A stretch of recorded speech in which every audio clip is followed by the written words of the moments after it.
Elon মাস্কের সঙ্গে ফোনে আলাপ করে বাংলাদেশে স্টারলিংকের কার্যক্রম শুরু করার আহ্বান জানিয়েছে। সে অনুসারে কোম্পানির প্রতিনিধিরা এখন বাংলাদেশে তাদের কার্যক্রম শুরুর আয়োজন করছে। তাদের সঙ্গে 3 মাসের মধ্যে বাণিজ্যিক চুক্তি চূড়ান্ত করার কাজ চলছে।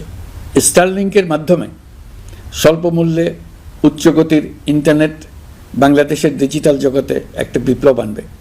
স্টারলিংক সেবা চালু হলে দেশের প্রতিটি গ্রাম, দ্বীপাঞ্চল, দুর্গম পাহাড়ি অঞ্চল অতি উচ্চগতির ইন্টারনেট সেবার আওতায় চলে আসবে।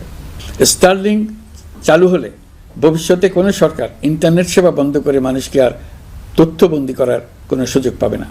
বাংলাদেশের প্রতিটি অঞ্চলে বিশ্বমানের শিক্ষা, স্বাস্থ্যসেবা, অর্থনৈতিক ক্ষেত্রে সকল নাগরিকের অংশগ্রহণ নিশ্চিত করা যাবে।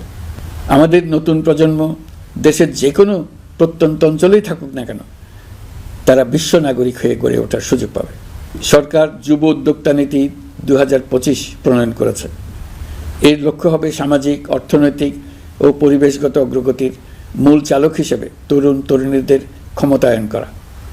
এই নীতি টেকসই উন্নয়ন লক্ষ্যমাত্রা অর্জনের উপায় হিসেবে সফল উদ্যোক্তা তৈরিতে সহায়ক হবে। সামাজিক ও অর্থনৈতিক ক্ষেত্রে তরুণ উদ্যোক্তাদের